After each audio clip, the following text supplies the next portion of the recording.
사건 사고가 끊이지 않는 대한민국 안전사회 건설 프로젝트 국민안전기획부 6번째 방송을 시작합니다. 저는 외교안보 파트를 맡고 있는 문부장입니다. 안녕하십니까. 생활안전 파트 맡고 있는 찌라시입니다. 안녕하세요. 사회안전 파트를 맡고 있습니다. 곽 박사입니다.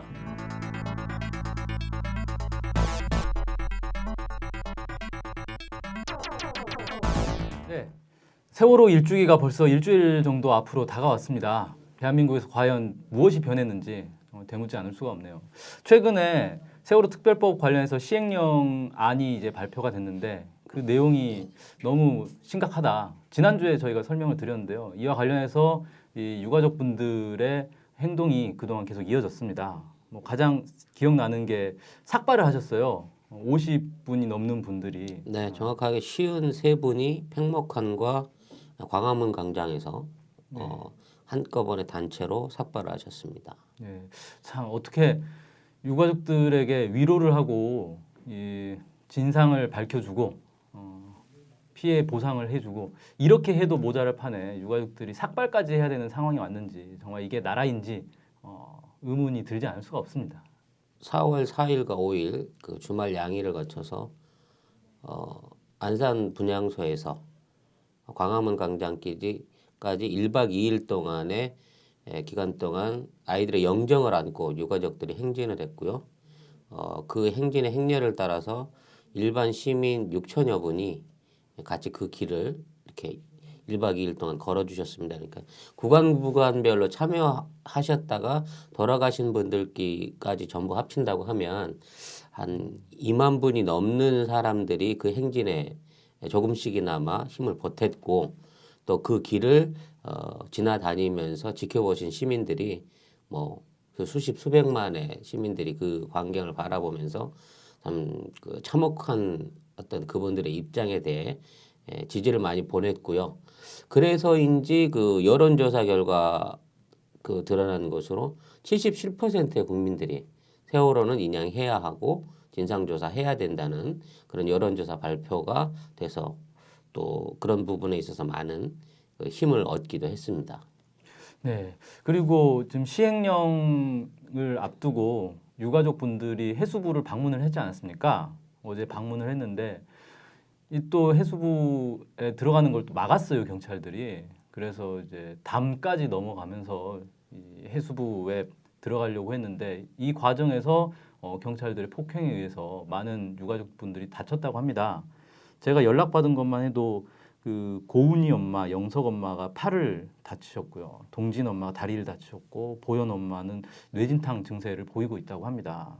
이게 유가족들을 이렇게 무참하게 다루는 경찰, 그리고 국가의 모습을 보면서 정말 참담하게 이를 데 없네요. 이미 그 미팅은 사전 약속이 2시에 돼 있었고요. 네. 유가족들이 화장실을 쓰겠다고 하는 요구를 경찰들이 접근 금지를 하도록 이게 막았던 그래서 이제 어떤 몸싸움의 빌미가 됐고요. 그 3시간 넘는 그 격렬한 몸싸움 끝에 그런 부상자들이 생기는 과정에 경찰 무전에서 그런 얘기를 했다고 해요. 야, 싹 쓸어버려. 유가족들한테 경찰들이 무전을 걸어가지고 무전기로 하는 얘기가 야, 싹 쓸어버려. 이런 얘기를 했다는 겁니다. 그래서 그 발언을 한 그 책임자를 불러와라. 또 이런 과정에서 한 3시간 정도 미팅이 지연이 됐고 그래서 5시에 다시 해수부 장관을 만나서 면담을 가졌다고 합니다마는 이미 그 감정적으로 많이 경황된 상태에서 별다른 어떤 그 합의점을 도출하지 못하고 다시 그 다음 미팅을 잡는 걸로 그런 선에서 끝났다고 하는데요.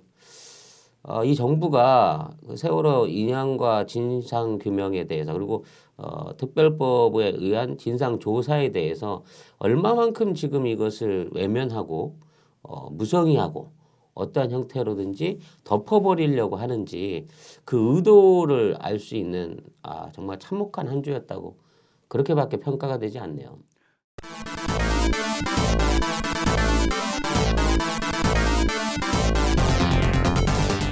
오늘 방송에서는 세월호 문제를 좀 집중 다뤄보려고 합니다. 작년 말이었죠. 중앙해양안전심판원이라는 곳이 있는데 여기서 세월호와 관련한 특별 조사 보고서를 냈습니다. 이 내용을 오늘 한번 집중 다뤄보려고 하는데 우리 곽 박사님 준비하셨죠? 잊을만 하면 다시 떠오르는 세월호 의혹인데 정부는 아마 이것을 기존에 상당히 많이 존재하던 세월호의 의혹들을 이걸로 이제 해명을 하기 위해서 조사 보고서를 제출한 것 같습니다. 그리고 저희 지난주에 말씀드렸는데 세월호 시행령에 보면 세월호 조사위원회의 활동 영역을 축소했지 않습니까? 예. 세월호 전반의 진상을 규명하는 것이 아니라 정부가 발표한 조사 보고서를 조사하는 걸로 그렇게 영역을 축소했죠. 그래서 정부가 발표한 조사 보고서를 한번 찾아봤어요. 네. 어떤 것이 있는지 이번에 오늘 주로 좀 말씀을 드리겠습니다. 결론적으로 말씀을 드리면 세월호 의혹을 오히려 더 키워버렸다. 아 보고서가. 네, 보고서가 오히려 더 키워버렸다. 이런 구조를 보실 수가 있습니다. 세월호가 AIS 상으로 이제 보여졌던 그 항적이 있지 않습니까? 예. 혹자는 그것을 또 지난 시절 한나라당 마크 같다. 그런 말씀 비슷하게 생겼죠. 이렇게 급격하게 오른쪽으로 리본 무늬를 그리면서 네, 돌아나가는 그 항적이 나타났는데 그 항적을 이끌어내기 위한 시뮬레이션 아니냐 이러한 논란을 피할 수 없게 됐습니다. 결론에 짜맞춘 거다. 그렇죠. 뭐 이런 차례로 거죠. 한번. 자, 그럼 해양안전심판원이 제시한 보고서를 한번 살펴보겠습니다. 먼저 기본적으로 세월호가 구조 변경을 했죠. 청해진 해운의 이 공사에 의해서. 근데 그 구조 변경을 하는 과정에서 해심원은 세월호의 공사로 무게중심이 상당히 위로 올라갔다. 이렇게 이야기하고 있습니다. 위에 보시면 전체 총 톤수를 보시게 되면 6,500톤에서 6,800톤으로 한 200톤가량 증가를 했고 그런데 배수량은 뭐 동일합니다. 여기 보시면 아랫부분에 화물 적재 최대량이 실질적으로 5층에서 공사를 했기 때문에 당연히 불필요한 구조의 무게가 증가하지 않겠습니까? 세월호가. 네. 그렇기 때문에 화물 칸의 화물을 그만큼 줄여야 된다라는 그런 논리가 발생을 하죠. 전체 무게를 맞추기 위해서는 그렇죠. 그래서 화물 적재 최대량이 개조하기 전에는 2,430톤이었지만 이것을 개조하고 나서는 약 1,500톤 가량이 줄어들어 버렸어요. 그러니까 이런 거죠. 여객을 더 많이 실어 나르기 위해서 화물 칸으로 배정돼 있던 칸 부분에 있는 그 양을 포기를 하고 뒤에 여객실에 객실을 달아냈단 말이죠. 네. 근데 그 달아난 객실로 인해서 실질적으로 이 배가 실을 수 있는 전체적인 화물의 총량은 1,500톤 이상 줄어버린 겁니다. 그렇죠. 근데 문제는 뭐냐면 그 1,500톤이라는 화물로 인해서 얻을 수 있는 운임이 승객으로 인해서 그러니까 승객 100명을 더 태우는 운임보다는 화물을 1,500톤을 더 실음으로써 얻을 수 있는 그 이익이 훨씬 더 컸다는 거죠. 네. 그러다 보니까 이 배는 승객은 승객대로 많이 못 늘리는 과정에서 화물을 그 더 실을 수 있는 그 한계치는 확 낮춰버린 사실은 좀 잘못된 개조를 한 거예요. 그렇죠. 오히려 손해 보는 그렇죠. 손해보는 개조를 한 거죠. 그래서 아마 저 화물 적재량보다 더 많은 그러니까 저 1,500톤 이하를 줄여서 실어야 된다고 권고는 받았지만 실제로는 그보다 더 많은 화물을 싣고 운행했을 가능성이 높다는 겁니다. 그렇습니다. 그리고 알려진 바에 따르면 세월호가 이렇게 구조 변경을 해서 이 운행을 시작을 하죠. 운행을 시작을 한 지 140여 회 운행을 했다고 해요. 서울과 제주 이 인천 항로를 제주. 인천 제주죠.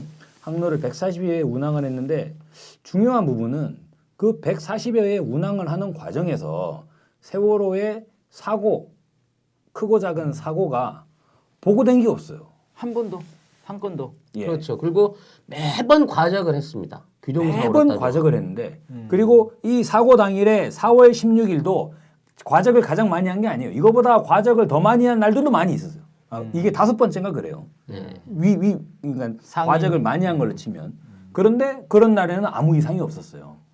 보고되는 것들을 보면 언론의 보도를 보시면 알 수 있습니다. 언론의 보도는 그야말로 촘촘한 것들까지 다 집어내서 보도했는데 어떤 내용이 있냐면 예전에 제주항에서 세월호가 정박 아래에 있을 때 제주항에서 화물을 실어 내릴 때 배가 기우뚱했다는 거예요. 예, 그래가지고 그거 본 적이 있어요. 이 배는 원래 평형에 문제가 있다. 그 근거로 언론이 제시한 건 뭐냐면 제주항에서 화물을 실어 나를 때 이제 배가 기우뚱했다는 건데 화물을 실어 나를 때 그죠? 화물을 뺄 때 기우뚱했다고 해서 그 배가 원래 이상한 배다라고 말하기에는 좀 원래 왼쪽에 있는 짐부터 빼면 오른쪽으로 기우뚱한 거 아닌가요? 원래? 그럴 수 있는 부분이죠. 또 하나의 이야기는 선원들의 이야기인데 이 배가 원래 조금 기우뚱하는 배다라는 이야기들이 있었다고 하지 않습니까? 근데 이런 부분까지 선원들이 지나가면서 하는 이야기까지도 보도되는 정황을 보면 세월호에는 지난 140여 회 운항 도중에 어떤 보험회사가 개입해가지고 문제를 해결해야 되는 그런 해상 사고가 없었다고 볼 수 있어요. 그리고 뭐 고박의 문제라든지 뭐 여러 가지 경우를 많이 제시를 하고 있는데 기본적으로 그 컨테이너에 고박이 안 돼 있었던 점은 분명히 지적해야 될 부분입니다만은 이 배는 그 배선창의 자동차하고 네. 건축자재들을 위주로 그 화물을 많이 날랐단 말이에요. 네. 그렇기 때문에 그 화물들이 들어가면 들어갈수록 배 밑쪽으로 하중이 이렇게 내려앉게 돼 있습니다. 원칙적으로. 그렇죠. 더 안정화된다는 더 거죠. 안정화되는 거죠. 다음번 페이지를 한번 보실까요? 네. 자, 사고 당시의 화물의 적재 현황인데요.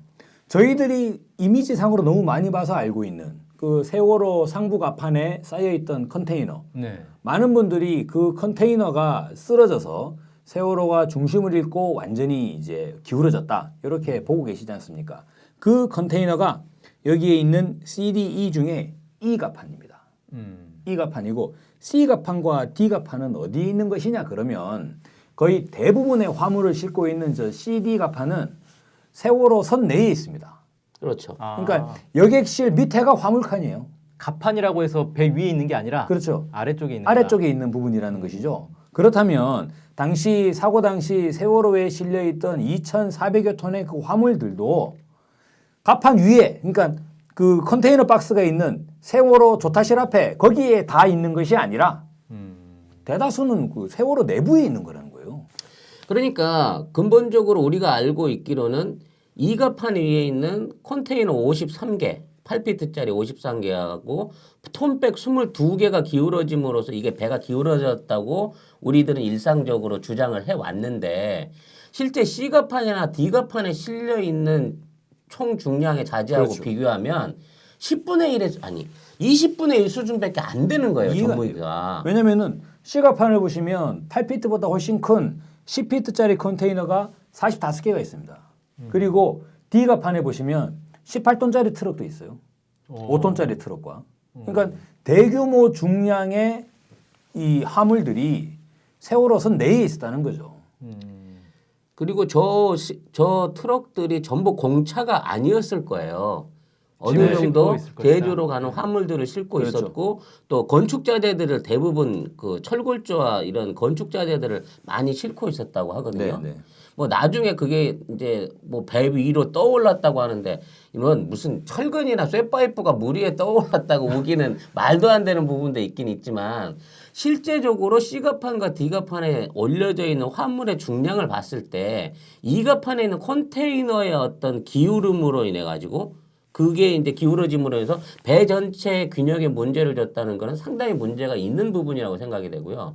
저는 여기서 또 하나 궁금하게 생각하는 게 저 지금 적재 현황보다 네. 밝혀지지 않은 차량들과 이것들이 꽤 있다는 의혹을 저는 갖고 있거든요. 140여 대 가량의 승용차가 세월호 내에 있다는 이야기가 있었죠. 저만한 그 트럭을 실었는데 운전자는 어디 있느냐 이 말이에요. 그 실제로는 그거는 이제 저희가 네. 작년에 또 이제 분석한 바가 있는데 그 렌트 업체가 있죠. 제주도는 이제 관광객들이 많으니까 렌트카 업체가 많이 좀 활성화돼 있고 그래가지고 제주도 렌트카 업체에 이제 그 출고할 거기다 팔을 중고차들을 상당히 많이 실었다는 그런 진술은 이제 뭐 예전에 주권 방송에서 저희가 조사한 바는 있습니다. 근데 그 승용차 70여 대를 빼도 대수를 50여 대가 확인해 보지 트럭이에요. 못했죠. 예. 네. 지금 저대로 하면 50여 대가 트럭이란 얘기입니다. 네. 그리고 그 당시 선적이 되는 과정 중에 정체불명의 탱크롤리 차가 하얀색 탱크롤리가 3대가 들어가 있는 그 CCTV 영상이 유튜브나 어떤 트위터에서 많이 돌았어요. 그렇죠. 아무런 회사 소개가 없는 그거는 40톤 이상 실는 탱크롤리예요. 네. 초대형 탱크롤리거든. 시멘트라든지 아니면 뭐 무슨 화학물질이라든지 이런 걸 실을 수 있는 탱크롤리 차가 이게 진입하는 사진들이 일본 방송의 어떤 CCTV에 찍혀가지고 그게 보도가 됐었는데 그 부분에 대해서는 저 존재가 없어요, 명단 안에. 그러다 보니까 그런 논란이 있었지 않습니까? 그 안에 방사능 폐기물이 있는 거 아니냐? 뭐 이런 논란이 있었죠. 네. 그래서 그 세월호가 이게 침몰된 게뭐 고의 침몰 아닌가? 그런 네티즌들의 상당한 의혹을 야기하기도 했는데 그런 부분들에 대한 해명이 없어요. 일단 그래서 저 당시에 보여줄 수 있는 화물칸에 있는 수량은 우리가 생각하는 것보다 좀 축소된 오히려 양이 줄어들어 있는 양일 가능성이 있다는 생각도 많이 들고요. 그게 어떤 그 보험에 의해서 네. 보상을 받을 수 있는 어떤 그 맥시멈 수치의 수량만 내놓은 게 아니냐 하는 부분에 대한 의심을 지울 수가 없어요. 왜냐하면 사고 당시에는 승객 명단도 없었고 화물 내력에 대한 명단도 없다고 정부가 발표를 했거든요. 그리고 실제로 이 관행으로 봤을 때 그 항구 지역에서 과적이 계속적으로 있었다고 이야기하지 않습니까? 계속적으로 과적을 하는 상황에서 화물주와 선주 간에도 이게 약간 DC하는 게 있다는 거예요. 그러니까 실제로 제 짐이 100톤이야. 100톤인데 선주 매주 실어요. 만약에 어떤 배에다가 그러면 그냥 50톤으로 해주고 5% DC 뭐 5% 너무 심하죠. 30% DC 해가지고 그냥 70톤으로 쓴다는 거예요. 사실은 그게 제일 중요해요. 왜냐하면 그렇죠. 승객에 의해서 생기는 수익보다 화물에 의해서 생기는 수익이 훨씬 높았기 때문에 네, 세월호 맞습니다. 입장에서는 실는 톤수에 대한 부분을 줄이면 줄일수록 나중에 이게 탈세를 통한 그럴 수도 그 있죠. 이익을 올릴 수 있는 방편이 되기 때문에 아마 실제적인 장부 내용보다는 더 많은 화물들을 실었을 가능성이 있다는 게 더 맞아요. 맞는 의혹이라고 지적할 수 있는 그리고 부분인 또한 겁니다. 중요한 부분이 여객 손님은 단골이 될 수가 없어요. 그렇죠. 물론 제주 주민들이야 정기적으로 서울을 오고 간다고 하시더라도 어떻게 1박 2일 동안 배를 타고 정기적으로 서울을 다니십니까? 주로 비행기를 타고 다니시죠. 최근에는 저가 항공사도 많이 생겨가지고 제주도민들도 대부분 비행기를 타시지 않습니까? 네. 그래서 세월호가 갈수록 화물 중심으로 치우치게 되는데 그런데 화물은 단골 손님이 있을 수가 있어요.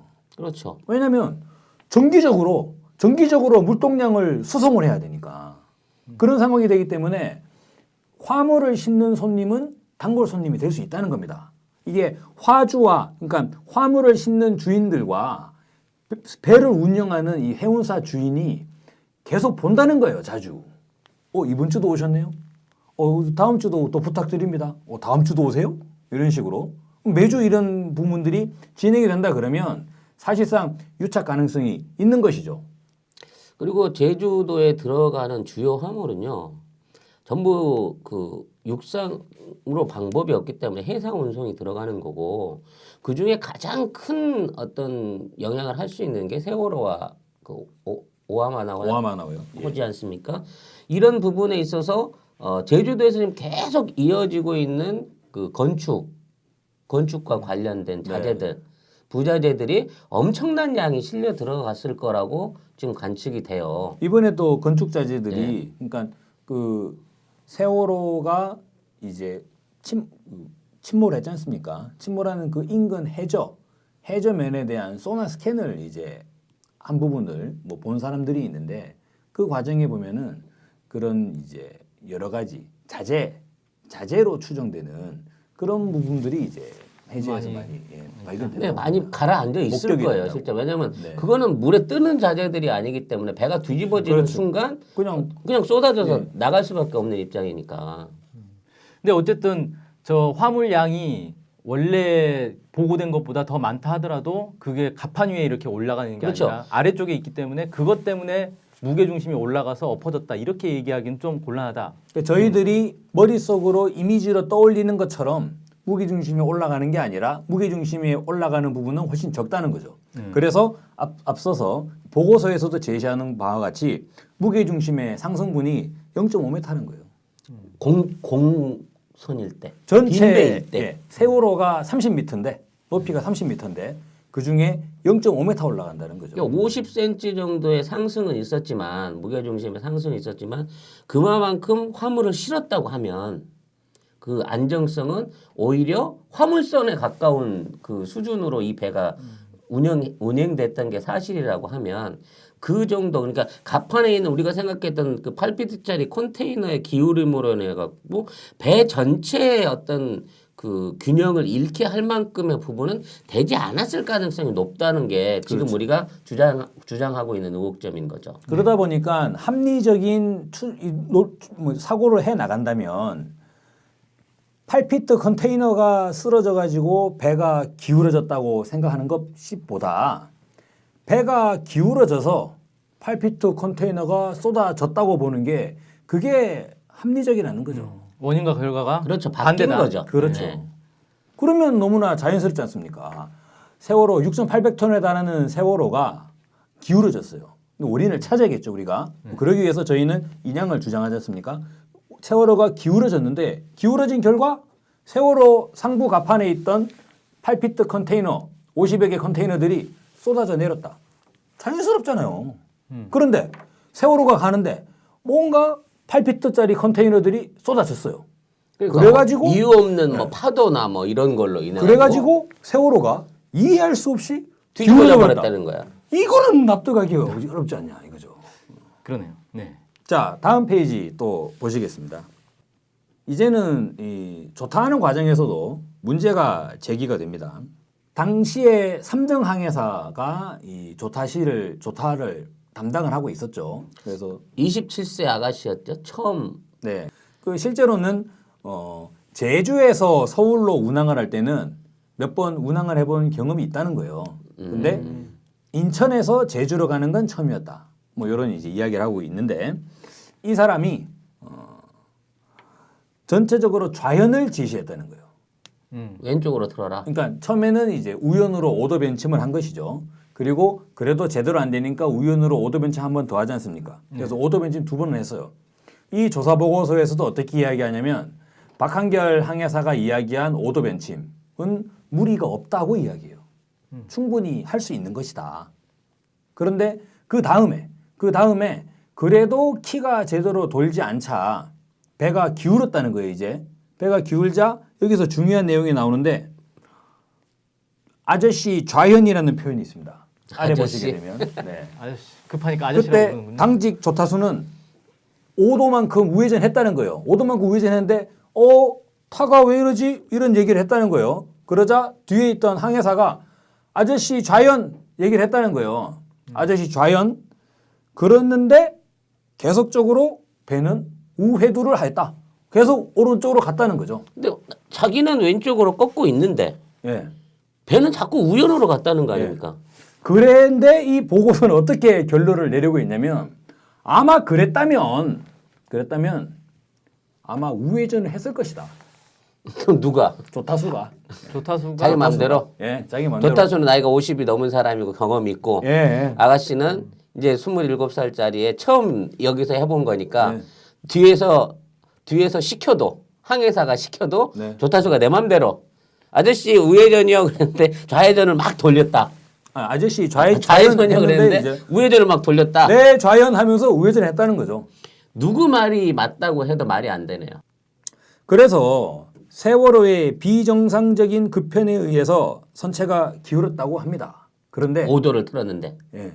그런데 더 황당한 거는 이 사람들이 자료 화면을 제시하는 것도 납득하기 어려워요. 아래 부분에 줄을 보시게 되면 고박을 하지 않은 그러니까 이 조사 보고서가 나름대로 뭐 계산이나 실험을 해가지고 자료를 제시한 겁니다. 고박을 하지 않은 1톤 화물차는 약 34.6도까지 기울었을 때 그때 미끄러진다는 거예요. 이 말은 뭐냐면 세월호가 35도까지 기울어지기 전에는 아무것도 안 움직였거든요. 화물은. 세월호 내에 존재하는 승용차는 미끄러지지 않는다는 거예요. 컨테이너는 근데 좀 더 잘 미끄러질 거 아니에요? 컨테이너는 얘기가 달라질 수 있죠. 예. 컨테이너는 밑에 보시면 12도 11.3도에서 21.8도에서 미끄러지는 것으로 파악이 됐다. 이렇게 되어 있습니다. 예. 그런데 이 컨테이너들도 실제로 보시게 되면 세월호 내부에 있는 시가파는 10피트짜리 컨테이너를 실었어요. 그래가지고 피팅의 이음새가 맞아요. 그런데 상부가파는 8피트를 실었다고 했죠. 근데 거기에는 이음새가 10피트로 규격이 되어 있습니다. 아, 그래서 2피트 차이 나니까 유격이 있고 예. 그런데 그 유격이 있는 그 공간도 저희가 고박을 하지 않았다고 이야기하고 있는데 실제로는 고박을 뭘로 했냐면 원래는 이제 라스팅 바라 그래가지고 그것을 쇠줄로 묶어야 되는데 쇠줄로 안 묶고 로프로 묶었다는 거예요. 그 세월호 아마 이제 선원들이 불안하니까 이 밑에 규격은 10피트로 되어 있는데 거기다가 8피트를 올렸으니까 이게 이음매가 안 맞지 않습니까? 그러니까 뭐 밧줄로 아마 묶어놓은 것 같아요. 근데 이게 고박이 부실했다는 얘기가 왜 나오게 됐냐면 쇠줄로 묶어야 되는데 왜 밧줄로 묶었냐 이겁니다. 지금. 놀라운 주장이긴 한데 근데 아무튼 규정상으로는 쇠줄로 묶어야 돼요. 왜 쇠줄로 묶어야 되냐면 그거는 원양 어선들 있지 않습니까? 예를 들어 가지고 부산항에서 출항해 가지고 샌프란시스코로 가는 그런 수출 화물선 그런 것들은 쇠줄로 묶어야 돼요. 태풍을 만나서 그렇죠. 뭐 가다가 10m 뭐 넘는 파도도 하와이 나니까. 앞바다에서 태풍이 올 수도 있는 거고 그런데 연안을 운항하는 연안 여객선은 상황이 다르지 않습니까? 태풍이 오면 배가 안 가요. 배가 안 가면 돼요. 배가. 그래서 실질적으로 여기서 보면 고박이 부실하다고 계속 이야기하는데 근데 이게 관행이었다라고 하면서 근데 언론의 보도들을 보면 어떤 뉘앙스를 풍기고 있냐면 지금껏 세월호가 140여 회 운항을 했는데 전부 다 위험천만한 운항이었다 이런 얘기를 하고 사고가 있습니다. 안 난 게 기적이었다. 네. 사고가 안 난 게 기적이다. 그러면 세월호 외에 다른 배들은 그 다른 배들도 전부 다 기적이라는 거예요. 지금까지 운항을 한 게. 정말 아무튼 중요한 건 이거네요. 이 논점 안에서 컨테이너의 12도, 자동차의 44도의 기울기가 이루어져야만 화물이 쏠리기 때문에 네. 배가 기울어진 원인은 11도에서 35도가 올라갈 수 있는 원인 안에는 화물의 기울어짐이 아니네요. 아니죠. 다른 원인이 있어서 그만큼 기울어진 이후에 그렇습니다. 막상 화물도 기울 수 있는 거네요. 그렇습니다. 그럼 평상적으로 잔잔한 바다를 운행하는 배가 12도에서 최소 12도예요. 컨테이너 하나라도 미끄러지기 시작하려고 하면 뭐 물론 묶어놨는데도 불구하고 묶어놨는데도 뭐 그날 따라 로프가 풀렸다고 하면 뭐 그렇다고 손을 치더라도 안에 바닥 컨테이너에 깔아둔 10피트 컨테이너를 자유롭게 마구 미끄러지게 놓은 상황이라 손치더라도 네. 11도의 배가 기울기 전에는 그 정도의 배가 기울음이 화물의 이동에 영향을 줄 수 없다는 게 이 보고서의 역으로 나타나는 거 아닙니까? 그리고 이 보고서는 각각의 경우에 대해서 그러니까 컨테이너가 잘 미끄러지는 경우, 잘 미끄러지지 않는 경우 각각의 경우에 대해서 어떻게 언제 쓰러지는지 이걸 또 시뮬레이션을 다 해서 제출했습니다. 재밌네. 근데 그걸 보면 더 황당하죠. 여기서 이제 표 14가 있는데 요 구체적인 내용들은 뭐 크게 중요하지 않는 것 같습니다. 왜냐하면 산수가 싫으니까 그냥 간단하게 해주세요. 아까 말씀드린 것처럼 컨테이너가 잘 미끄러지는 경우, 잘 미끄러지지 않는 경우 여러 가지 조건들을 대입을 해가지고 계산을 했다는 것인데 계산을 한 결과 어떻게 되냐면 세월호의 조건은 원래 규격을 만족한다는 거예요 지금. 이게 미끄러질 이유가 없는 거네요. 네, 만족한다는 포인트가 제시되고 있죠. 그러니까 각각의 기울어졌을 때 옆으로 30도, 40도 기울어졌을 때 세월호가 원래 가져야 되는 복원력을 원래는 갖는다는 겁니다. 원래는 갖는다는 건데 아래를 보시게 되면 바람에 의한 경사, 그러니까 돌풍이 불어닥칠 때 경사는 만족을 못해요. 그러니까 30도가 기울면 바람이 보태줘야 이게 기우는군요. 복원을 못하는군요. 바람이 어느 정도냐면요. 초속 26m/s. 그날 태풍 불었어야 되네. 태풍이죠, 태풍. 그러니까 컨테이너 기울 때 태풍이 예. 불었어야 되는 거네. 그런 날 있죠. 먼 바다를 운항을 할 때 막 그 비바람이 몰아치는 그런 상황에서는 먼바다에서는 바람도 정말 세지 않습니까? 그렇죠. 그러면 선원들이 갑판에 나갔을 때 자기 몸을 제대로 가누기 어렵죠. 그래가지고 갑판에 밧줄에 의지해가지고 왔다 갔다 하는 상황이 있지 않습니까? 그런 정도가 될 때 초속 26m가 되는데 그런 상황에는 세월호가 기준 미달이라는 거예요. 근데 초속 26m 바람만 부는 게 아니라 바다에서 바람이 불면 그만큼 파도가 또 파도도 칠 거 있죠. 아닙니까? 네. 근데 그러면 세월호가 그 전복됐을 당시에 그렇게 높은 파도와 바람이 불었는가? 아 뒤에 이 보고서는 친절히 또 제시하고 있습니다. 예. 그러나 그 당시 풍향과 조수는 미미하였으므로 별다른 영향을 끼치지 않은 것으로 추정된다. 그럼 뭐야? 끼치지도 않는데 왜 여기다 끼워 넣었어? 이 그게 원인에다가. 이상하다는 거예요. 저는 그게 이상하다는 거예요. 어쨌든 예. 그때 당시 상황으로 놓고 보면 뭐 기준 합격이었다. 아니 원래 이런 이제 결과 보고서, 이런 뭐 공학 보고서가 제시가 될 때 보면 뭐 이거 하다가 이건 아니다 이런 경우는 없어요. 그러면 애초부터 놀 필요가 없잖아요. 애초에 이런 영향은 사고 당시에 세월호 사고 당시에 바람에 의한 영향과 조수에 의한 영향은 없었으므로 배제하였다 이러면 끝나는 거거든요. 근데 왜 이런 걸 집어넣었을까? 자기 똑똑하다는 걸 보여주려고. 아니지. 아니죠. 사람들이 읽는 사람들이 읽다가 그 부분만 기억해갖고 아 그게 영향력이 아까 있다 그랬지 이런 식으로 필요한 대로 짜맞추는 기억을 만들기 위한 보고서지. 헷갈리게 예. 하기 위한 용도였다. 그래서 어쨌거나 만족하지 못하는 포인트가 여기서 발생이 됐습니다. 예, 네. 만족하지 못해요. 그건 뭐 당연하죠. 예. 아무튼 그날은 오전에 7시까지 안개가 자욱했대잖아요. 그 얘기는 뭐냐면 바람이 전혀 없다는 얘기입니다. 그렇죠. 그 안개가 해역에. 끼었다는 거. 왜냐하면 해풍이 불면 해무가 그대로 있을 그렇죠. 수가 없죠. 그 시즌이 1년 중 바다가 가장 잔잔한 3일이었다고 해요. 사고 당시 시각도 오전 8시 50분경이었고 아주 밝은 아침이었고 그리고 그 당시에 가시거리도 그때 둘라이스워 선장이 말씀에 의하면 가시거리 4km, 그러니까 4km 앞까지 전부 다 보일 정도로 시야도 되게 좋았고 파도도 높지 않았고 파도 0.5m 그리고 바람도 별로 없었고 잔잔한 바다를 흘러갔다는 거예요. 많은 분들이 세월호가 침몰한 게 우리나라에서 조수가 두 번째로 빠른 맹골 수도에서 침몰했다고 알고 계시지만 실제 정확한 침몰 포인트는 맹골 수도를 빠져나온 이유가 되죠. 그렇죠. 실제로 선원들의 진술을 보더라도 맹골 수도를 빠져나오자 이준석 선장이 3등 항해사 박한결 씨에게 조타를 맡기고 방에 들어갔다고 하잖아요. 그렇죠. 그러니까 협곡은 지나온 거야 쉽게 그렇죠. 말하면. 그리고 협곡을 예. 그 이제 여기서 제주도까지 우회전해서 쭉 가면 네. 돼라고 돼 있는 상황이었는데 그 잔잔한 바다를 지나던 배가 아무 이유 없이 3등 항해사가 잡고 있는데 막 이러다가 중심 이동이 쏠려가지고 그대로 넘어갔고 네. 복원을 못한 상태에서 갑자기 이번에는 180도 뒤집어져 버렸다는 얘기 아니에요. 그렇죠. 이미 저는 여기서 지적하고 싶은 게 배가 기울어서 상부 컨테이너 기울었다.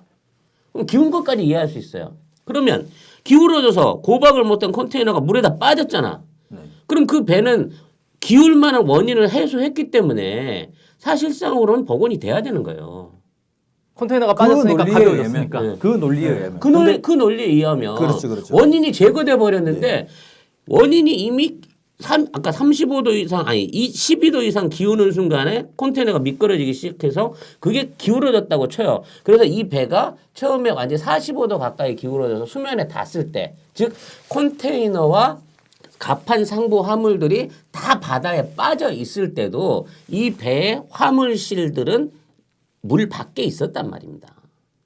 물 밖에 나와 있었어요. 갑판 상부 갑판들은. 네. 거기서 그럼 더 빠져버린 원인을 뭘로 찾을 거냐는 얘기예요. 이 논리에 의하면 거기에 대한 설명이 없는 거예요. 현지로서는. 실제로 이런 복잡한 그래프를 제시하면서 얘기는 하는데 요걸 제가 정확하게 말씀을 드리겠습니다. 어떻게 이야기되는 거냐면요. 당시에 사고 당시에 세월호가 조타를 하지 않습니까? 조타를 할 때 여러 가지 시나리오를 제시하면서 그때 각 시간별, 여기 가로가 시간이에요.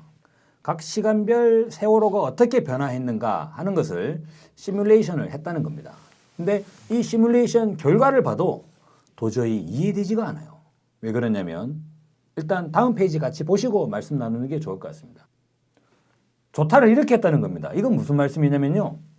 처음에 스타팅 포인트에서 지나가고 나서 5초가 지났을 때 5도 벤치만 합니다. 그래서 5도에서 10도로 딱 내려가는 거죠. 네.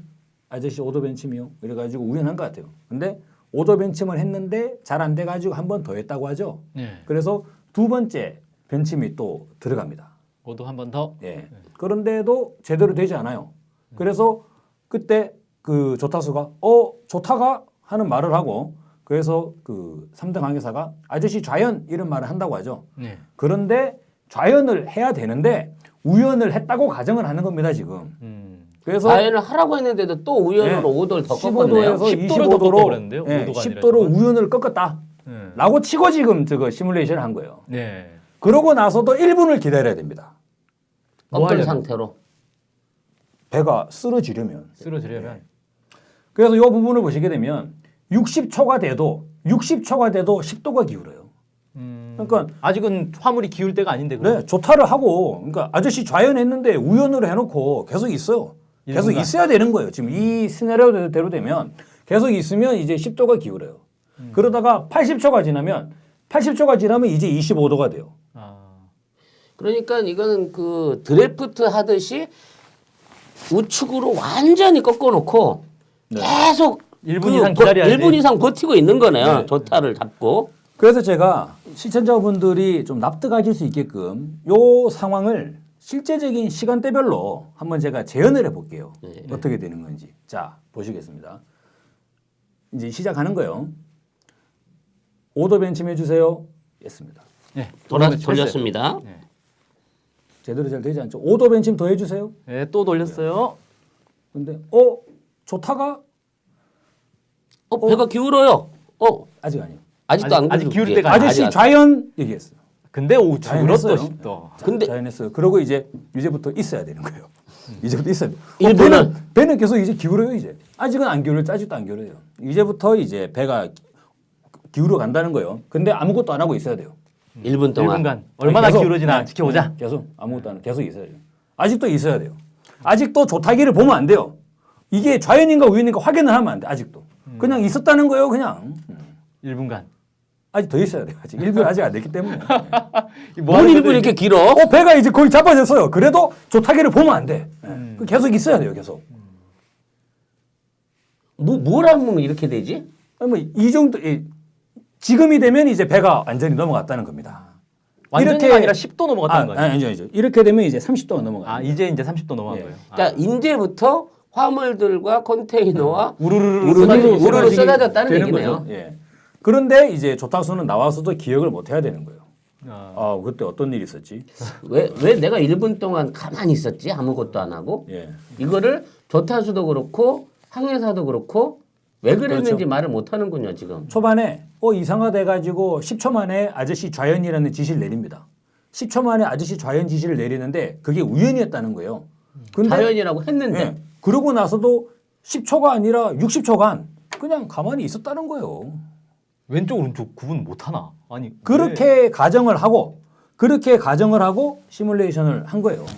그러니까 이 배가 계속 1분 동안 우연으로 돌아가고 있는 상황을 둘이서 두 사람이서 네. 3등 항해사와 조타수가 1분 동안을 계속 지켜보면서 아무 조치를 안 하고 계속 우연으로 돌아라 하고 있어야 15도가 기운다는 거 아니죠? 25도까지 기운다는 거 아닙니까? 그 상태에서. 이거를 어떻게 납득을 해야 되나? 그런데요.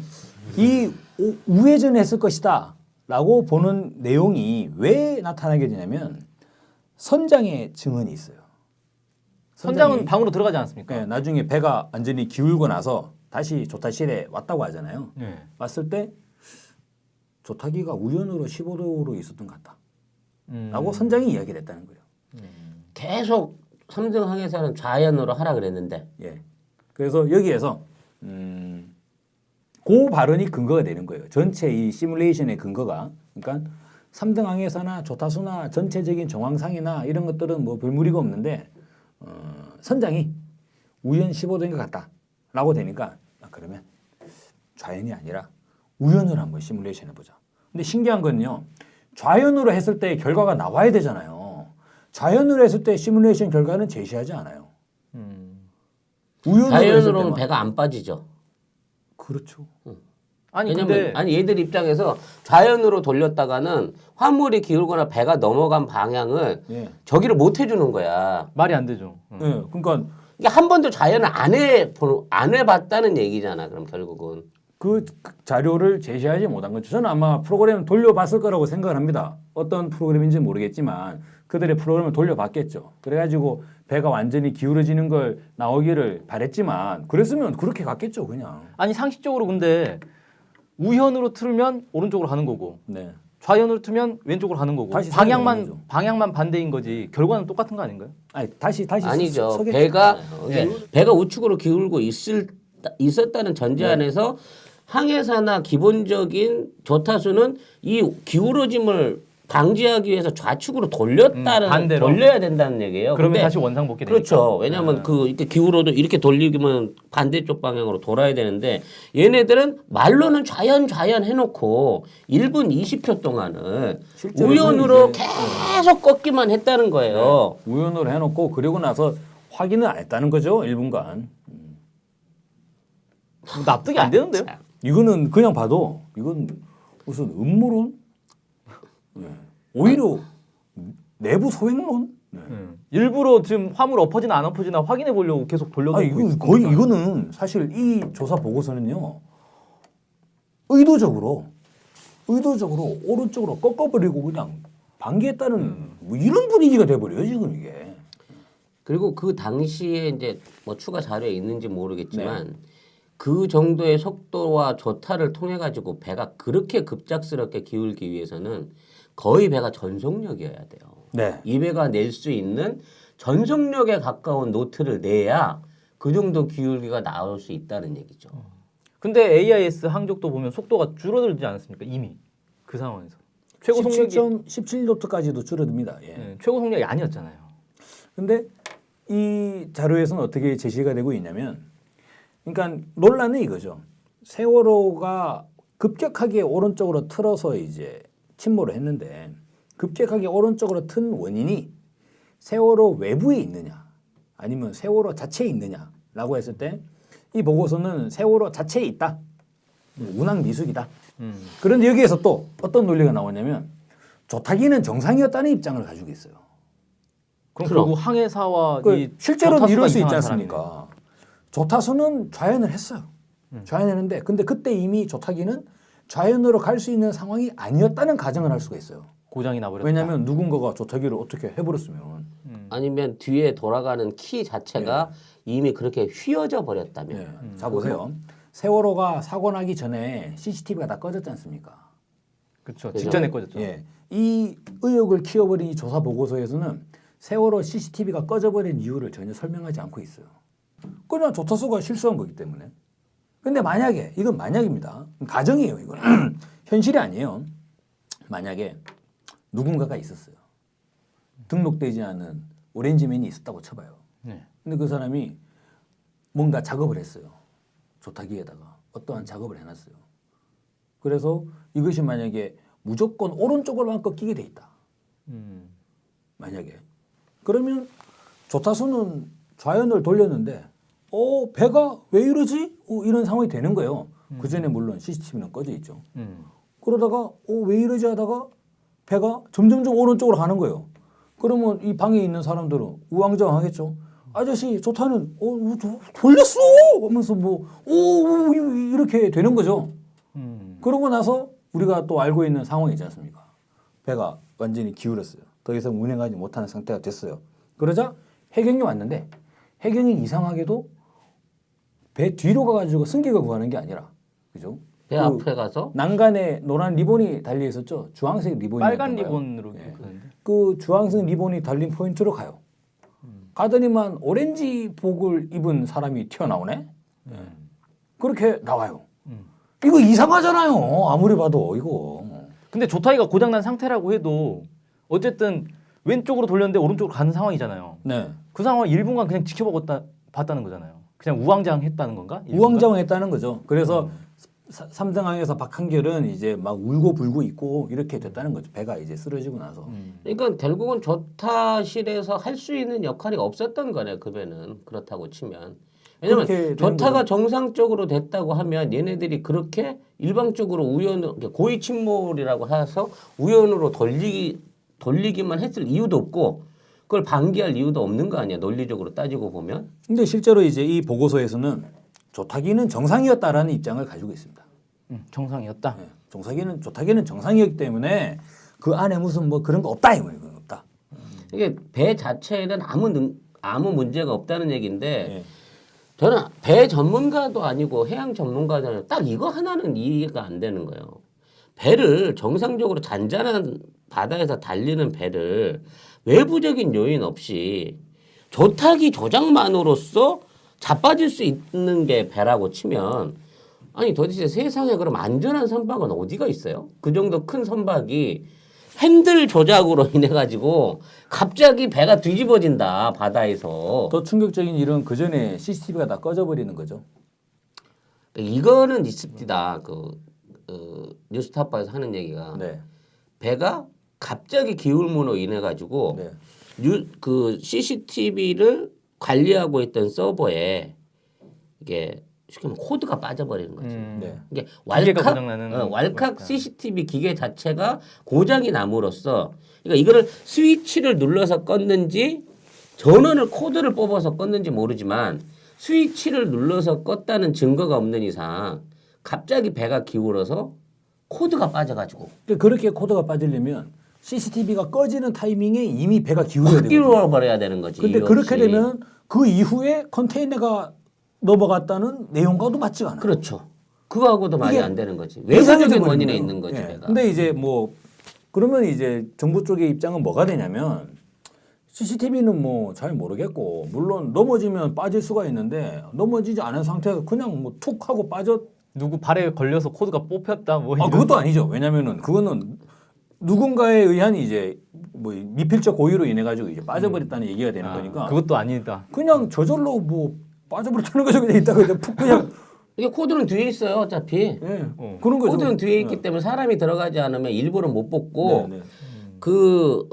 기록을 못 할 수 있도록 갑자기 배가 확 기울어지면서 코드가 푹 빠져버리면서 동시에 있는 모든 CCTV가 한꺼번에 나가버려야 된다는 거죠. 아니면 뭐 그때 확 기울 때는 화물은 안 쓰러지고 가만히 있었고 또 그래야지 이게 말이 되는 거예요. 그리고 아무도 그걸 몰라야 돼요. 배가 확 기울었다는 걸 몰라야 돼요. 그냥 운행을 해야 돼요. 왜냐면은 조타실에서 그런 얘기가 없기 때문에. 그러니까 이거는 서서히 기울었다고 해도 말이 안 되는 거예요. 왜냐하면 서서히 기울었으면요. CCTV에도 기울이는 각도가 나올 거 아니야. 근데 안 나왔어요. 안 나오잖아. 멀쩡히 서 있던 CCTV 확 꺼지고 배는 지금 있는 식으로 의혹이 되려 그러면 갑자기 35도가 순식간에 팍 빠져버려야 돼요. 그래서 저희가 그거를 살펴봤어요. 세월호 CCTV 화면을 볼 때 그 커튼이 있잖아요. 커튼. 네. 배가 기울면 잘 보이진 않아요. 근데 커튼의 각도를 보면 알 수 있거든요. 왜? 배가 오른쪽으로 기울면 커튼이 약간 뜰 거지 않습니까? 그렇죠. 그리고 수직이면 그대로 있을 것이고. 그럼 배가 기울었다는 것은 뭔가 커튼의 각도가 달라지는 부분이 포착이 돼야 되는데 안 보여요. 그러니까 기울어지기 전에 CCTV는 나갔다고밖에 볼 수 없는 거죠. 저희들이 본 물론 제가 이제 세월호 내에 100여 개의 CCTV를 전부 다 보고 드리는 말씀은 아닙니다. 그래가지고 이제 말씀을 제가 단정적으로 드리기에는 무리가 있는데 일단 전체적으로 점검이 필요하다. 그런 부분 말씀드릴 수 있습니다. 일단 중요한 건 35도라고 하는 변침의 각도, 기울어짐의 각도를 만들어내는 데 있어서 화물이나 차가 기울어 가지고 그 각도가 나왔다는 건 어불성설이고 어찌됐거나 배가 35도 기울 수 있는 원인을 제공하면 화물로 인한 어떤 쏠림으로 인해서 전복이 가능할 수도 있다는 논리는 이쪽 논리예요. 근데 그게 얘네들 말로는 조타실 안에서 어떠한 논리로 한 1분에서 1분 30초가량을 한쪽 방향으로 계속 돌려가지고 돌려놓고 이게 이제 가라앉아서 됐다는 논리인 거고 지금 우리가 봐서는 이거는 그렇게 할 미친 조종사가 없다고 치면 조타수가 없다고 치면 이건 멀쩡히 갑자기 가던 배가 35도 이상 획 넘어가 버린 거야 그냥 멀쩡한 바다 안에서. 그리고 또 이 보고서에서는 어떻게 되어 있냐면요. 그 당시 조타수가 어떻게 조타를 했는지를 파악할 만한 방법은 없다. 없나? 예, 없대요. 그러니까 조타수의 증언 외에는 없다 뭐 이런 거죠. 뭐 조타수의 증언도 아니고 선장의 증언이죠. 왜냐하면 조타수는 자기는 좌연이라고 얘기를 하는데 딴 사람 이야기를 가지고 이제 그러니까 조타수는 거짓말일 것이고 선장이 참말일 것이다. 이래가지고 이준석 선장의 발언으로 모든 걸 다 정리를 한 거예요. 아니 조타수가 왜 거짓말을 하지? 이런 식으로 되면 조타수가 주범인데? 조타수가 돌린 거 아니에요? 선장은 그 자리에 없었으니까 아니, 실행범인데? 정부 측의 보고서에 따르면 조타수의 실수로 되는 거죠. 그리고 조타수가 뭐 어떤 모종의 기획을 할 만한 이런 그런 표현은 없습니다만, 그러니까 이 전체적인 내용을 보면 삼성항해사 박한결 이 사람은 초기에 오더벤침, 그 다음 오더벤침 이거는 뭐 큰 무리가 없다. 그런 지시는 내릴 수 있다라고 봅니다. 무리는 아니다. 그런데 어떤 과실을 묻고 있냐면 조타수에게 아저씨 좌연이라고 말할 때 그때 정확한 각도를 말하지 않았다. 아저씨 좌연 15도 내지는 아저씨 좌연 30도 좌연 전타 이런 얘기를 해야 되는데 좌현까지만 말하고 이후에 각도를 말하지 않았다는 거예요. 나이가 27살 너무 어려가지고. 그럼 쉬운 놈은 경력이 오래된 조타수는 뒤에 있는 애가 아저씨 좌연이 했기 때문에 얘가 좌연이라고만 말만 하니까 좌연을 몇 도를 틀지를 모르겠네. 그냥 우연으로 틀자, 1분만 그냥. 틀자 이렇게 했다는 얘기야 그러면? 그러고 나서 박한결의 또 하나의 잘못은 뭐냐? 자기가 지시를 내리고 나서 조타수가 그거를 이행했는지를 확인하지 않았다는 거예요. 1분 동안. 배가 막 기울어 가는데 1분 동안. 무슨 소리지도 이해가 안 되는 거. 그래서 이게 정부 측 공식 보고서인 거죠? 네, 지금? 이거 가만히 보면 거의 이제 어떤 죄가 있는데 이게 대충 이렇게 좀 평준화한 듯한 느낌이에요. 이게 슬슬 왜 천안함 보고서하고 이게 자꾸 이렇게 데자뷰가 되지 이게 합쳐지지 이게. 천안함 진상 보고서 마지막 이렇게 끝납니다. 이상의 정황을 미루어 볼 때 북한의 폭침이 아니고서는 도저히 설명할 방법이 없다. 이렇게 끝나거든요. 마지막에 그렇게 끝나요. 근데 이 부분도 이상의 정황을 미루어 볼 때 조타수의 실수가 아니고서는 도저히 설명할 방법이 없다. 이렇게 끝나는 거예요. 그래서 저는 의혹을 키워버린 보고서예요. 의혹을 키워버렸어. 아니 그걸 그러니까 어떻게 지금 사고 원인에 대한 이거 이외에 그럼 다른 원인 내지는 여기에 부과될 수 있는 추가 내용 이런 것도 없이 그냥 오로지 조타 실수죠. 조타 실수. 조타수의 조타 실수. 이게 보고서의 끝입니까? 네. 그러면서 뒤에 또 요인을 빼요. 그래서 이제 바람에 의한 영향 그리고 이제 그 조수에 의한 영향은 미미할 것으로 예상된다. 그리고 빠져요. 그러면 결론에 남는 거는 또 조타기는 또 정상이래요. 조타수가 그냥 잘못한 조타기는 정상이기 때문에 근데 이건 어떤 뉘앙스로 그러니까 저는 이제 그냥 이거는 뭐 아무런 근거 없는 그냥 생각일 뿐입니다만 그래서 뭐 인양하지 말자는 거야? 이런 생각이 드는 거예요. 조타기는 정상이다. 왜냐하면 그럴 가능성이 있잖아요. 조타수는 좋아. 조타수는 나는 좌연했는데 나는 좌회전했는데 우회전을 배가 가버릴 수도 있잖아요. 아니 근데 지금까지 하룻밤을 달려온 배가 지금까지도 잘 달려왔고 계속 잘 가고 있는 배가 왜 어느 순간에 갑자기 핸들이 짝짝으로 먹냐고. 그렇죠. 그게 말이 되는 거예요? 그게 외부적인 요인 없이 배에서 내부적으로 생길 수 있는 원인이 발생할 수 있는 거야?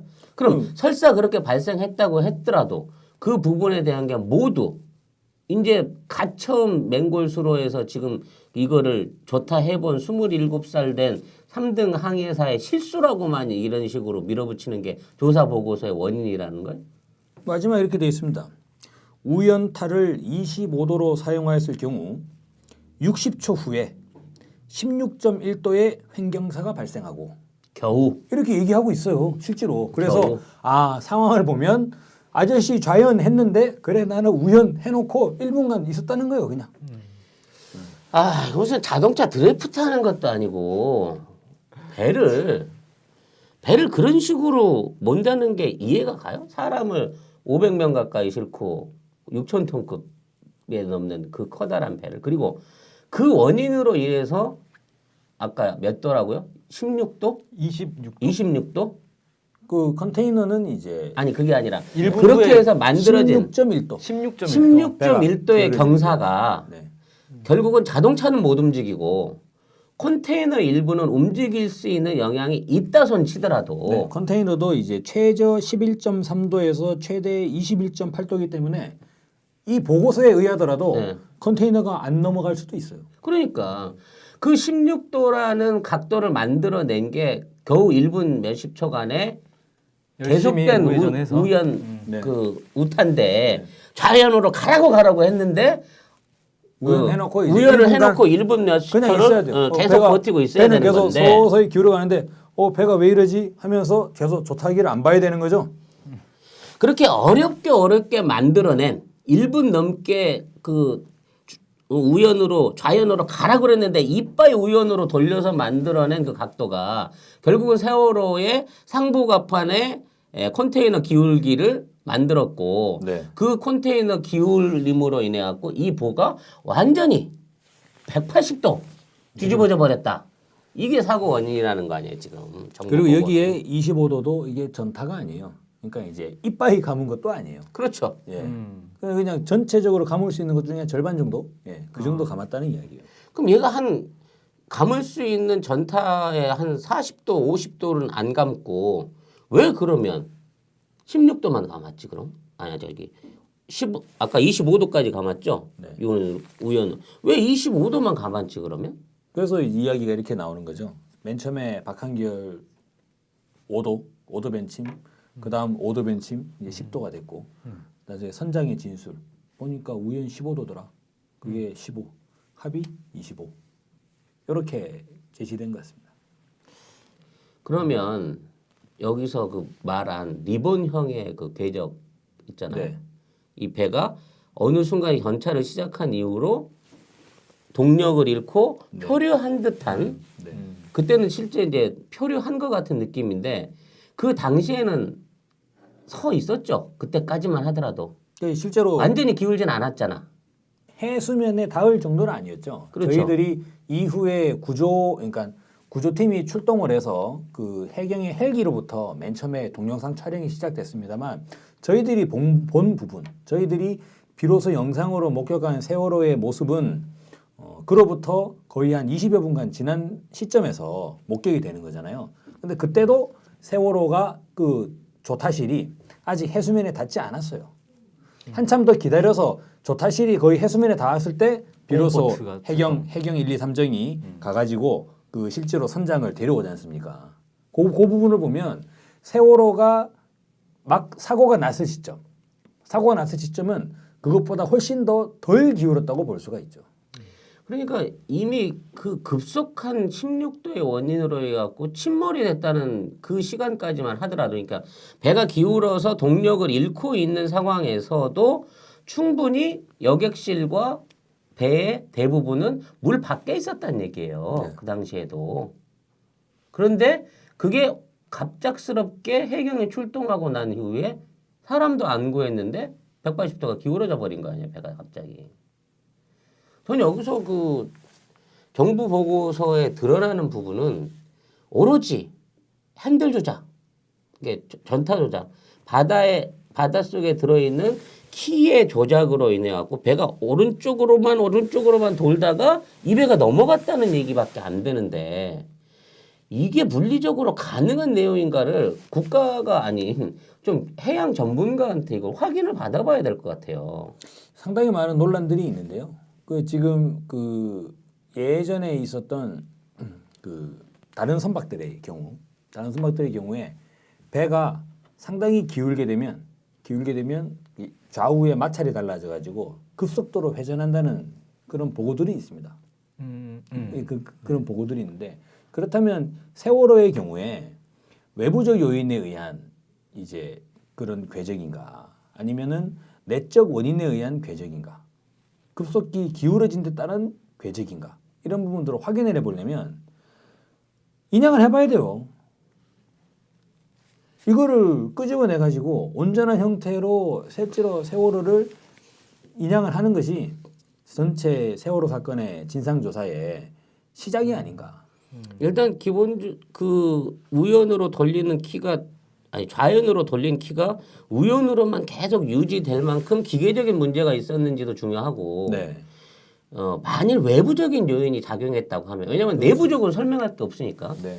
외부의적인 요인으로 인해서 뭐 그 박형계가 얘기했던 앞에서 떠오르는 배를 보았다라든지 뭐 어떤 순간 급속하게 배가 기울어지기 위해서 외부에서 물리적인 충격이 있었다 네. 하는 전제를 우리가 의심을 해본다고 하면 그 물체가 무엇이든 그 요인이 무엇이든지 간에 그게 배한테 어떤 형태로든지 물리적 흔적을 남겼을 거란 말이에요. 왜냐면 정보는 순수하게 조타 때문에 무너진 거라잖아 이게. 근데 조타만으로는 도저히 무너질 수 없다는 게 의혹의 중심이고 그러면 조타가 아닌 외부적인 요인으로 나올 수 있는 게 뭐가 있을 수 있냐 이거죠. 그렇죠. 그리고 중요한 부분은 정말 그렇다면 세월호의 해저를 찍은 소나 영상이 있지 않습니까? 그걸 왜 공개하지 않는지 모르겠어요. 그 가라앉은 후에 네. 이렇게 찍은 그리고 영상들. 예. 세월호가 실제로 이렇게 기울었을 때 정부 측 입장은 이거죠. 세월호가 기울었을 때 세월호 배바닥을 보면 뭐 충돌한 흔적이 없다 이렇게 이야기하고 있는데요. 분명한 거는 세월호의 좌현 뒷부분은 한 번도 밖으로 나오지 않았어요. 물 밖으로 나온 적이 없죠. 물 밖으로 나온 적이 없어요. 음. 앞부분은 나왔죠. 앞부분은. 그렇죠. 예. 근데 이제 뒷부분은 없어요. 그리고 또 하나의 중요한 점은 지금도 세월호에 있는 영상을 들여다보면 정부는 이미 배가 해저에 깊이 박혀가지고 볼에 이렇게 완전히 주저앉혀 있는 상태다. 다 무너진 상태라고 하는데 그렇게까지 심하게 박혀있지 않은 상태라고 확인이 돼요. 지금도 어느 정도 그 누워는 있다고 하지만 이게 막 완전히 짓눌려가지고 옛날 무슨 뭐 유물 파묻혀 있듯이 이렇게 있는 상황이 아니란 말이에요. 왜냐면 워낙 조수가 빠르니까 그게 그렇게 파묻힐 수가 없어. 자기 중량에 의해서 눌려서 내려간 부분 이외에는. 지금 한 가지만 좀 첨부를 해드리면 조수가 빠르다는 부분은 약간 보정할 필요가 있어요. 세월호가 침몰 시점에서는 조수가 약했어요. 맹골에서 빠져나왔기 때문에. 근데 세월호가 침몰하고 나서 북쪽으로 표류했죠. 그렇죠. 표류해서 북쪽으로 올라가 버렸어요. 북쪽으로 올라가서 지금 세월호가 빠져 있는 구간은 조수가 빠른 구간이죠. 실제로 이 보고서에도 그 사고 시점의 시간별로 그러니까 8시 30분, 40분, 50분 시간별로 조수의 이 흐름을 제시하는 자료들을 첨부를 했습니다. 첨부한 부분을 보면 세월호 북쪽에서는 매우 빠른 조수가 나타나는데 침몰 지점이라고 이 사람들이 딱 지정해놓은 점이 있어요. 여기서는 별로 조수가 없어요. 저는요 지금 있는 우리나라 그 해군 기술이 얼마나 형편없는지 몰라도 지금 빠져 있는 배 외곽이나 이런 것들을 스캔할 수 있을 만한 그 정도의 전문 장비도 없을까요 우리가? 그게 조수가 나빠서 시계로 볼 수 없다고 치면 저희가 지난주 방송에 따르면 통영함 소나에 어군 탐지기를 달았다고 하니까 뭐 일단 구조 전문함이 일단 그런 상황이니. 그건 근데 어쨌든 그 초기에 소나로 다 한번 훑어 본 거 아닙니까? 그건 모르죠. 훑어 봤는데 공개를 안 하고 있는 거 아닙니까? 그건 모르죠. 거기에 대해서는 이제 묵묵부답이니까. 저희는 그냥 정황상 소나로 훑어 봤다는 보도를 본 것 같긴 한데. 예, 맞아요. 그때 소나를 통해서 뭐 바닥에 가라앉아 있는 것들이나 뭐 지금 선체가 뽀개졌는지 얼마나 파묻혀 있는지를 확인했다고 하는데 세월호 사고 이후에 세월호 해저에서 세월호 전체를 찍었거나 스캔했거나 뭐 어떠한 형태로든지 뭐 사진이 됐든 레이더 자료가 됐든 소나 자료가 됐든 구체적인 지금 배 형상이라든지 지금 누워 있는 상황이라든지 이런 거를 본 예가 없어요. 자료가 없어요. 네. 공개를 안 하죠 한 번도.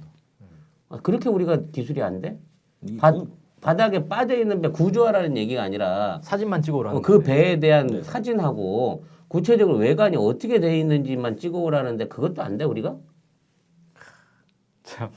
그 마지막까지도 선수가 떠 있던 그 배를 못 가라앉게 묶어놓고 좀 어떻게 해보자는 그 네. 요구도 예. 안 들어놓고 그걸 기어이 빠뜨려 버린 다음에 여러 가지 그때 아이디어가 많이 나왔죠. 그래서 이제 뭐 부표를 부표, 달자 그걸 그리고 달고. 뭐 6,000톤 예. 크레인도 있었고 뭐 주변에 뭐 많았잖아요. 저기 바지선도 많고 그래서 뭐 어떻게 해서든지 쇠사슬이라도 걸어놓으면 대가리라도 잡아놓고 있으면 나중에 들어올리든 뭐 구멍을 파고 들어가서 작업을 하든 뭐라도 할 수 있지 않냐 한데 거기 올라가서 망치질 해보고 개세어 해보고는 그냥 빠쳐버렸단 말이야 그때도. 그래서 이게 고의적인 거 아니냐고 말이 많았는데 그래서 하다못해 가지고 그때 출항했던 보넘 리처더 있지 않습니까? 미국의 상륙 강습함.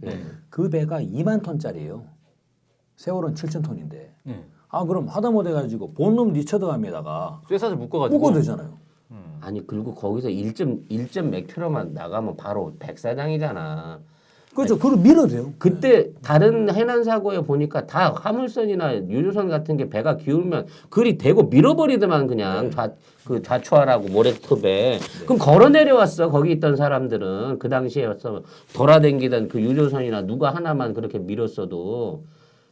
어쨌거나 중요한 부분은 세월호의 인양이다 이렇게 생각이 드는데요. 어떻게 보십니까? 세월호 인양 박근혜 정부가 할 거라고 보시나요? 어떻게 보시나요?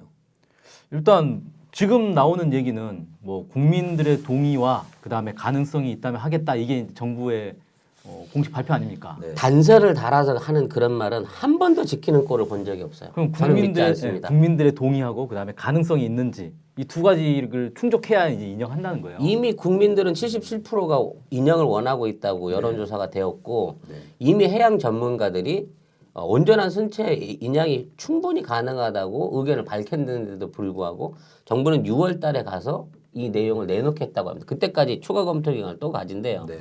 얘네들은 이게 어떻게든 빨리 사가서 없어지길 기다리고 있는 모습으로밖에 안 보이는데 네. 아까도 지적하지만 대한민국의 해군 기술과 해양에 대한 기술, 뭐 인양 기술, 뭐 모든 거를 동원해서 그런 기술이 있다 손치더라도 1년 전 요맘때쯤에 배 선수 꼭지 하나 본 이후로 한 번도 바다 안에서 찍은 세월호의 제대로 된 영상이나 사진이나 스캔 자료가 없다는 이 현실에 대해서 과연 이게 능력이 없어서 못 찍는 것인지 안 찍는 것이 안 찍는 것인지 찍으면 안 찍어놓고 공개를 찍- 안 하는 것인지 찍으면 안 되는 그러니까 공개하면 안 되는 뭔가 이유가 있다는 얘기 아닙니까? 천안함처럼 인양해갖고 금을 씌우려고 그러나 그러면? 천안함 지금- 인양해가지고 오히려 의혹이 커져버렸어요. 그러니까 저거 봐라 형광등 뭐냐 하면서 뭐 얘기가 많이 나와버렸잖아요. 근데 이번에 보시면 국방부에서는 그 천안함이 북한 어뢰의 폭침인 결정적 이유 8가지 이유를 제시했는데 그 중에 하나가 뭔지 아십니까? 이 인양한 천안함의 파손된 면을 보면 버블제트 어뢰의 피격과 너무나 흡사하다. 그 사람들은 그렇게 주장을 하고 있더라고요. 그러니까 한 명의 화상자도 없고 한 명의 외상도 없이 전원이 익사한 사체를 인양해놓고 그게 폭침이라고 우기고 그거를 국민들한테 호도를 했는데 이게 다른 분야 같으면 사기가 통할지 몰라도 이제 더 이상 해양 분야에서는 안 통해요. 이미 외국의 언론이나 전문가들이 아니다 폭침 네. 하고 수없이 많은 자료들을 내고 있는데 우리 국방부는 못 들은 채야. 심지어는 그 지진파 연구하는 박사가 그때 관측된 지진파로 직경 12m에서 16m짜리 비어 있는 종 같은 튜브 같은 형태가 가서 2번에 걸쳐서 두들겨 박았다고 얘기를 하는데도 불구하고 아니라는 거 아니야. 자기네들은 모른다는 거 아니야. 와보지도 않고 어떻게 하라는 거 아니야. 아무튼 천안함 때 한 번 당했으니 세월호는 가능한 인양하지 않거나 아니면 지난 1년 동안 물속에 있었으니까 그동안 무슨 짓을 했는지 아무도 모르는 거예요. 물속에서. 그러니까 난 그 안에 들어가 가지고 얼마나 많은 그 땜질이나 그 절단질이나 뭘 할까 나 그것도 걱정이 있어요. 증거를 훼손하지 않았을까 하는 걱정도 생기니까. 전 제일 걱정이 드는 게 세월호가 이제 증거가 인멸되지 않을까. 왜냐하면 저희가 지난 87년 대선 때 뭐 칼기 사건이나 수많은 의혹들이 있는데 그것이 아직까지 미제 사건으로 남아 있는 이유는 뭐냐면 그 동체가 없잖아요. 그런데 칼기 세월호는 사건도 없어요. 동체가 있어요 여기. 건지면 돼. 근데 저는 박근혜 정부가 세월호를 인양을 할 거라고 봅니다. 이유는요. 만약에 정권이 교체되잖아요. 그러면 교체된 정권이 인양할 거기 때문에. 야당이 인양을 할 거기 때문에. 예를 들어 가지고 정권이 교체됐어요. 정권이 교체가 되면 지금 박근혜 정부 보십시오. 뭐 전지 뭐 사자방 비리 해가지고 방산 비리 막 캐잖아요. 그러면 당연히 세월호 문제는 제기될 것이고 유족들이 청원을 할 것이고 그러면 국민들의 77%가 인양을 하자는 요구가 있는데 요 인양한다고 봅니다. 그렇기 때문에 박근혜 정부는 저는 물론 다음에 과연 민주당이 집권할 수 있을까? 이거는 별리의 이야기지만 그러면 그 다음에 아니면 20년 뒤에 모르잖아요. 세상이 어떻게 될지. 자신의 안전을 위해서는 그렇죠. 자기 임기 때 그렇죠? 인양할 거다. 자기가 싼 똥, 자기 요거는 괜찮아, 소리- 괜찮아. 하든지 말든지 우리가 무슨 알아서 그렇게 뭐 고급진 방송이라고. 똥이 뭐 어때서? 자기가 이야기한 문제는 자기가 해결해야 되잖아요. 그러면 저는 인양한다고 봐요. 언제 하느냐? 임기 말에 할 것 같습니다. 대선 앞두고 왜? 최대한 이거 부식시켜야 돼요 지금. 그리고 작업도 뭔가 그리고 할 수도 어떤 있고. 식으로 하느냐. 저 전체적인 흐름을 보면 상당히 좀 우려스러워요. 맨 먼저 모든 국민들이 이제 세월호를 잠잠히 잊어갈 만한 타이밍에 갑자기 정부 시행령을 던져버렸어요. 정부 시행령을 던지면서 단서를 달았어요. 영역을 정부 조사 보고서에 대한 조사로 한정을 지었어요. 여기에 대해서 하는 거 여기에 대해서. 그게 개판인 거 지금 네. 오늘 우리가 얘기했잖아. 그들이 짜놓은 프레임 내에서만 놀아라 이거예요. 근데 이거 놀면 여기에서 결정적 증거가 나올 수가 없습니다. 왜? 인양을 안 했는데 어떻게 증거가 나와요? 증거가 없죠. 그러면 그러면 정부 보고서에 대한 이견은 없는 걸로 보고 사건을 종결 지을 겁니다 아마. 그럴 가능성이 있어요. 그러면서 말만 나오면 유족들에 대한 배보상 문제를 얘기해버리고 이런 식으로 유야무야 시켜버립니다. 그러면 천안함 장병들을 9억 원으로 입막음했듯이 그렇게 돼버리면 어떻게 되냐면 세월호 국민적 의견을 봐가지고 인양은 하긴 해야겠는데 이게 온전한 인양이 되겠냐. 저는 잘라서 뭐 하든지 뭐 이런 근데 식으로 보시면 잘라서 인양하는 게 비용이 더 들어요. 비용이 더 들어요. 당연하죠. 예. 두 번 건지는 건데. 근데 이 사람들이 이걸 어떡할까? 저는 음모론의 나름 대가 아니겠습니까? 일단 10월 달까지는 인양을 안 합니다. 네. 그리고 그 안에 세월호가 부서져 버릴 수밖에 없는 세 가지 시나리오를 만들 겁니다. 네. 태풍이나 이런 그 태풍 같은 기후적 요인으로 인해 가지고 해류에 의해서 세월호가 파손되는 경우 북한이 흘린 어뢰 북한이 만들었던 기뢰 기뢰가 흘러다니다가 50년 전 기뢰 같은 것들이 아무 데도 없다가 갑자기 흘러나와서 남해 바다에 출현을 해서 그 세월호 있는 맹골수로로 흘러 들어와서 우리 그 지뢰찾기 하듯이 우연히 근처에서 폭발하는 거죠. 그래서 산산조각이 납니다. 네. 또는 미군이나 우리 군이 군사훈련을 열심히 하던 중 우리 어뢰의 오작동으로 미군 어뢰의 오작동으로 그거를 훈련 선박인지 착각을 하고 훈련용 잠수함인지 착각을 하고 훈련용 선박이나 왜냐면 바닷속에 있으니까 목포물인 줄 착각을 하고 그거를 피격함으로 인해 가지고 증거가 유실되는 이런 정말 안타까운 사고가 앞으로 1년 안에 일어나지 않을까 하는 의구심을 갖고 걱정을 해보게 돼요.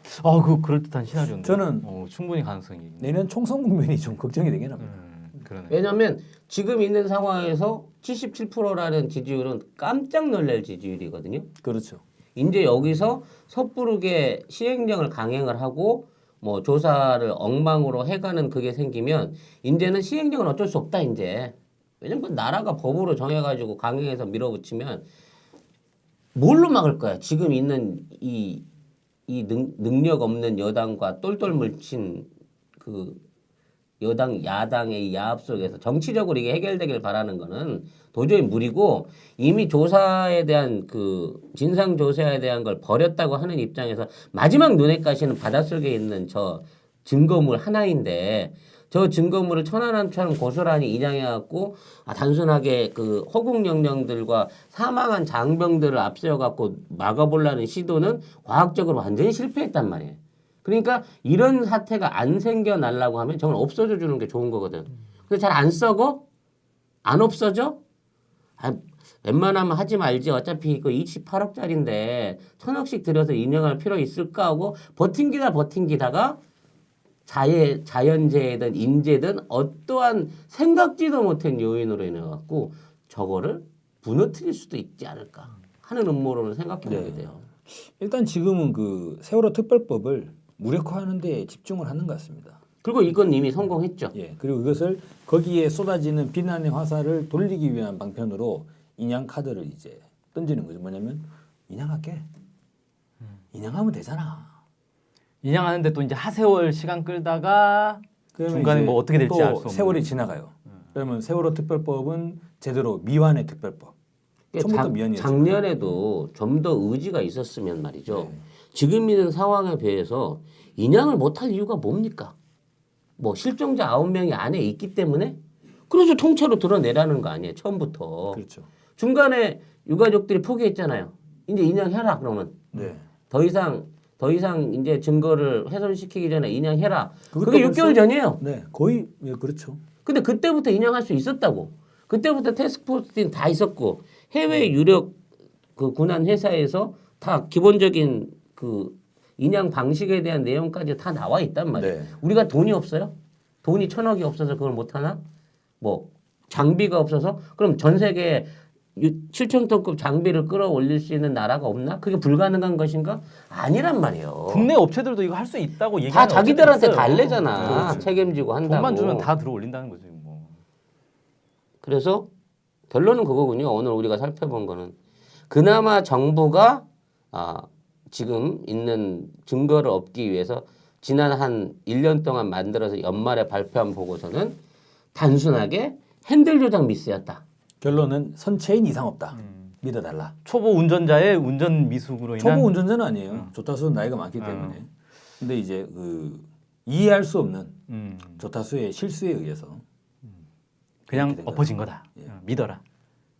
그렇게 된 거죠. 지금. 나는 못 믿는다. 뭐 믿을 수가 있는 걸 들이내놓고 믿으라고 해야지.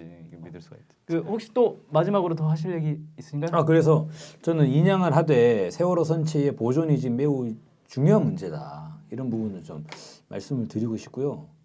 이 어쨌거나 4월호 1주기 지금 이제 얼마 남지 않았습니다만 정부는 지금 이 시행령을 보면 세월호 특별법을 거의 유명무실한 법으로 만들려고 하는 것 같은데 그리고 강행을 할 것 같습니다. 네, 국민적 관심사와 싸움이 좀 필요하지 않나 생각이 듭니다.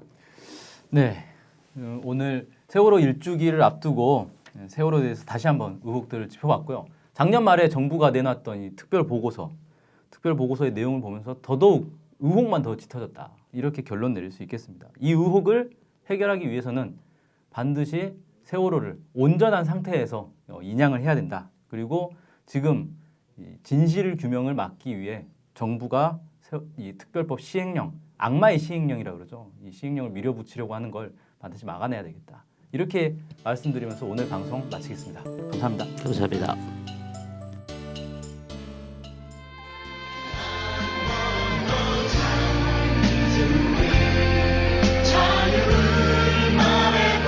시민 여러분, 안녕하지 못하죠? 참으로 안타깝게 생각을 합니다. 작년 4월 16일 세월호 참사가 있은 지 꼭 1년이 되어 가는데도 그 어떠한 진상도 규명이 되지 않고 오히려 유족들 또 그와 함께하는 시민들이 손가락질을 받는 그러한 시국입니다. 유족들이 정부의 진실을 밝혀달라 매달리고 목소리를 들어달라고 오랜 기간 지친 몸을 이끌고 도보행진을 하고 그런 엄마 아빠들 시민들이 삭발을 하고 아이들의 영정사진을 들고 거리로 나섰는데도 이 파렴치한 박근혜 정부는 오히려 때를 맞춰 보상금으로 물타기를 하려고 하고 있습니다. 거기 더해서 새누리의 김진태는 세월호를 인양하지 말고 공원이나 만들자고 가슴에 묻으라고 헛소리를 짓거리고 있습니다. 4월 6일이죠. 유족분들이 쓰레기 세월호 특별법 시행령을 폐기하라고 해양수산부를 찾았으나 차량이 통제당하고 유족들이 화장실조차 출입하는 것을 막는 그러한 짓거리를 했습니다. 그 와중에 어머니들 몇 분은 앰뷸런스에 실려가고 또 유족분들을 경찰 버스에 가두고 그 유족을 돌려달라 버스에 매달린 가족이 있는데도 버스를 출발시켜서 유족분이 발을 다치기도 했습니다. 이런 모든 정황으로 볼 때 박근혜 정부는 세월호 참사의 진실 규명은커녕 유족들과의 약속조차도 저버린 것이라 볼 수가 있습니다. 따라서 4월 11일 오후 5시 광화문 광장으로 많은 시민들이 모여주셔서 이 나라를 꼭 구출해 주시기 바랍니다. 대한민국, 우리 아이들이 마음껏 미래를 꿈꾸고 뛰어놀 수 있는 그런 대한민국을 만드는데 여러분이 꼭 동참해 주시기를 간곡히 부탁드립니다.